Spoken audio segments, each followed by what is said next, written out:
What's up, guys? Welcome to this episode of Head-to-Head Battles. In today's episode, we're going to be talking about budget alternatives to really expensive cards that, you should probably have if you want to play in the 2021 format of, what are we in, January right now? Also, guys, make sure to subscribe, like, and comment. Hit that notification bell to join the squad. Also, if you guys are not following us on Twitch, we do live box breaks over there for Blazing Vortex, Ghost of the Past. If you want to join these box breaks, first of all, make sure to follow us at twitch.tv/HeadtoHeadBattles. We stream every Sunday, Wednesday, and Friday at 7:30 p.m. EST. And you can buy boxes live right there on stream. And I'll open it for you. I'll even sign a box for you. I'll sign your forehead if I can, all right, guys? So I don't want to waste any more of your time. Let's get straight into this video. All right, guys, so the first card on my list is actually Ice Dragon's Prison. This card out of Rise of the Duelist was a super cheap card. Like, it was legit, like, under $5. If you missed it then, that kind of sucks, because right now, Ice Dragon's Prison is sitting around a fat $40 freaking. Now, what does that mean for you if you don't have a playset now? Well, what does Ice Dragon's Prisons really do, right? You generally use it to out Dragoons or other cards because it allows you to special summon a monster from your opponent's graveyard, right? And then you can banish it and another monster of the same type from your opponent's side of the field. So basically, if your opponent goes into Dragoons, right, they'll have a Dark Magician in the graveyard. After you bait out the Dragoon's negate, you can use IDP to special summon the Dark Magician to banish itself and the Dragoon from the field. Now, these cards are expensive because they do a lot, right? Now, budget alternatives are budget alternatives because they might not do the entire effect, but they do most of the effect, right? Now, the budget alternative to IDP is DD Crow, but now you're saying, but wait, I can't get the, the banish effect on field. Here's the problem, right? IDP is often used to just have a good banish effect, period, right? And DD Crow is a hand trap that was heavily reprinted, and at the same time, it has its formats, right? And right now, with Ice Dragon's Prison in the format, IDP isn't as prevalent, but if you don't have Ice Dragon's Prison, and let's say you want to banish a Golden Lord, right? Let's say you're playing against an Eldic player, he has a Conquistador on the field, you chain IDP to banish the Conquistador and the Eldic, so he has no follow-up play. But DD Crow can achieve the same thing, right? Because basically you'll chain DD Crow to Conquistador, banish an Eldic in the graveyard if he or she has one. And at the same time, again, DD Crow, maybe $1. Ice Dragon's Prison, $40. If that second effect cost me $39, I'll probably stick to the DD Crow. And DD Crow in itself is an amazing card anyways, and if you know your interactions, you should not have any issues playing DD Crow instead of Ice Dragon's Prison. All right, guys, so the next card on my list is actually Magician's Souls, right? So Magician's Souls is a card out of LED 6, I believe. 6? Yeah, 6. And this card is amazing, right? Like, even in the Dark Magician deck is really good, but even if you're not playing the Dark Magician deck, because everybody was playing this in Spirals and Pendulums now, the card is basically really good because not only is it an extender, but it helps you draw cards, right? So basically, Magician's Souls will summon itself and then use the effects to pitch spells to draw more cards, and it's really good in a Dark Magician deck because if you have Soul Servant, you can stack the deck. Dark Magical Circle, you can stack the deck after you use it, blah, blah, blah, blah, blah. It's a really good card in Dark Magicians. You should try it in Dark Magicians, and comment down below if it works for you, okay? Most of the people generally tend to use Magician's Souls to extend, right? Extend their plays. Another really good card that you don't have to pay $80, $90, $100 for is Jester Confit.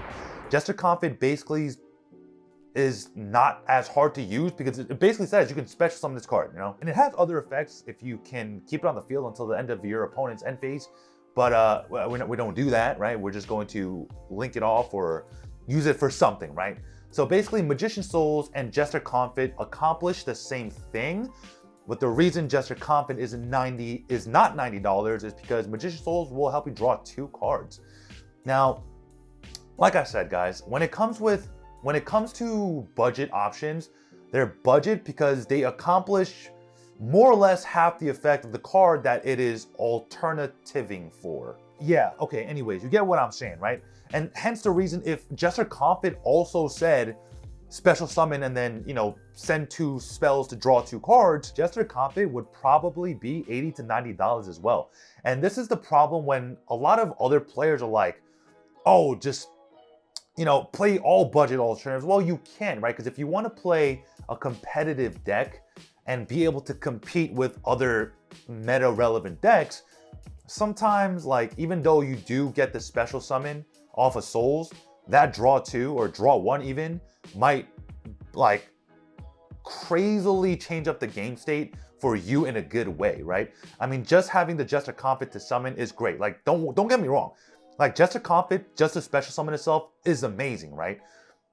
But sometimes you do miss a draw 2. The next card on my list is Forbidden Droplets. This card is $120 freaking dollars. All right.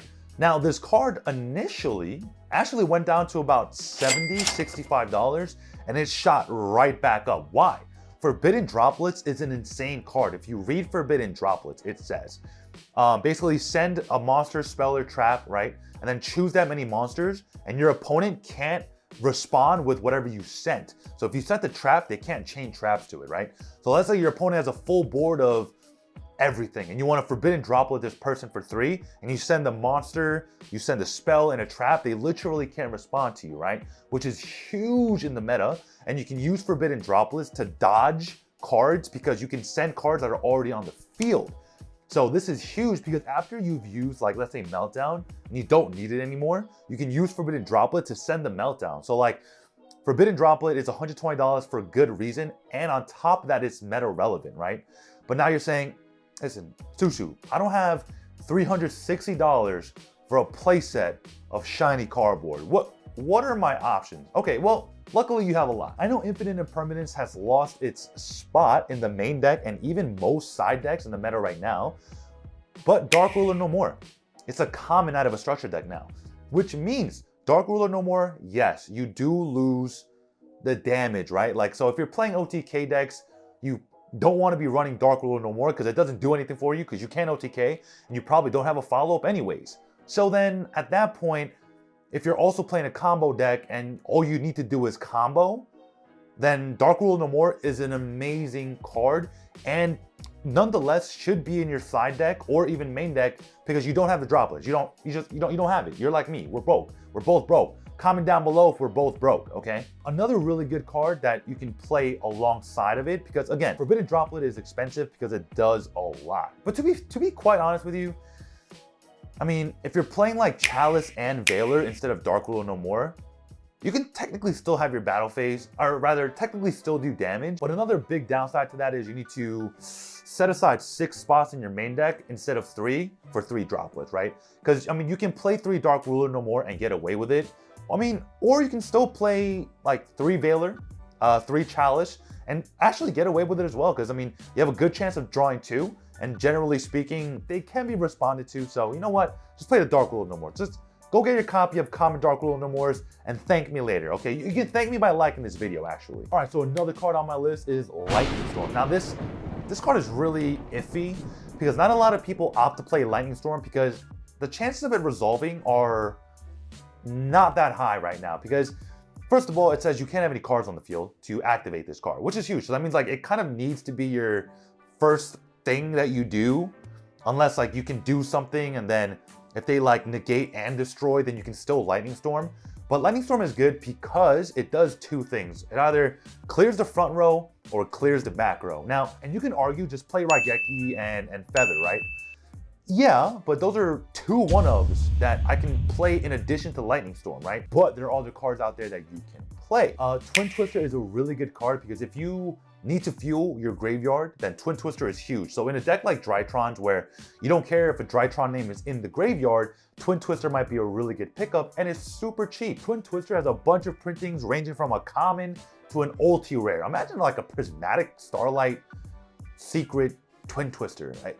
It's really unnecessary. So now if we really think about it, if we're playing like 3 Twin Twisters or like 3 Cosmic Cyclones, and then addition with the Raigeki and the Harpy's Feather Duster, you generally have the same, you know, the same lineup, or you can even play cards like Dark Hole, because like not a lot of decks play around Dark Hole, but then we still run into the whole thing about like, do I only want to, use 3 main deck slots for 3 Lightning Storms, or do I need to diversify and play, 3 Twins, 3 Dark Holes, or Raigeki, and a Feather Duster? Because you literally go from 3 spots to 8, but at the same time, if you really need to see the card, then maybe playing 8 cards in the main deck slots is not wrong.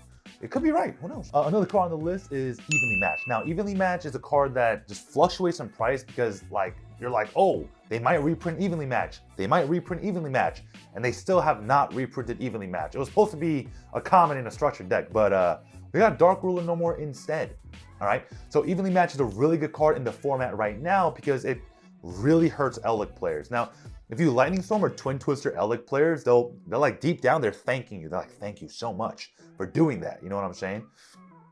But at the same time, Evenly Matched is a card where, again, you lose the battle phase. Like you literally have to go into battle, end of battle, and then banish cards that they have on the field until they only have 1 card left on the field, right? So the implications of this are huge because when cards get banished, generally speaking, they're not in play anymore and there's no way for them to get to it anymore, which is why it's really powerful, as opposed to like Twin Twister. If you Twin Twister and they have like a Conquistador and a Hakiero set, they can end phase, chain, get Sanguine, and then Sanguine you on your turn, right? So this is why cards like Evenly Matched are expensive, but there are budget options, right? Cosmic Cyclone being the most obvious budget alternative because it does the same thing, but not with that big of an oomph, right? Because if you evenly someone who's set 5 and passed, they lose 4 cards, right? But if you're a good player and you main deck Solemn Judgment and you opened it and then you set 5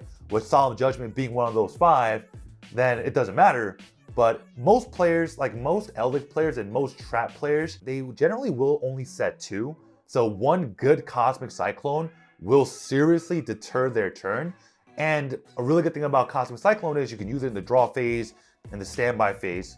And a lot of traps or cards might have a restriction that only restricts them to the main phase. So this is where a Cosmic Cyclone might even be better than Evenly Matched sometimes, but strictly due to the fact that because Cosmic Cyclone can banish like Evenly does, this is why Cosmic Cyclone is a good budget alternative to Evenly Matched. Now, this last card on my list is for you budget players. Now, Droll and Lockboard is a card that is seeing a lot of play right now, and luckily, Droll and Lockboard is a structured deck common. It got a gold printing and maximum gold, but this card is still rather expensive. Now, if you want to play a card that's just as good and it does the pretty much same thing, you have a lot of options. Deck Lockdown and Mistaken Arrest are really good cards in the meta right now. Even cards like Mistaken Arrest, because it's a quick play, you can stay proactive and reactive. When you Droll, now the only downside is like obviously if you're going second, you can't just Droll as a hand trap, which understandable. That's why Droll is expensive and Deck Lockdown and Mistaken Arrest are not. But this is something that, again, I am just constantly reminding you guys. They are called budget alternatives because they probably have a downside, or not a downside, but it just doesn't do as much as the original card that it's alternatively alternating.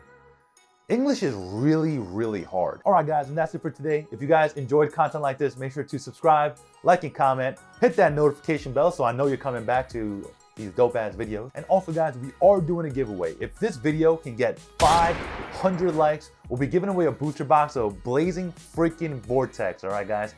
To commemorate the live box breaks that we're gonna be doing of Blazing Vortex, February 3rd. So be there at twitch.tv/HeadtoHeadBattles. We'll be going live every Sunday, Wednesday, and Friday at 7:30 p.m. EST. All right, guys. The support has been insane. We're about to hit 10,000 subs. Like that's never happened to me in my life. So it's gonna be a huge milestone for Gen and I freaking love you guys. This is Susu from HeadtoHeadBattles signing out.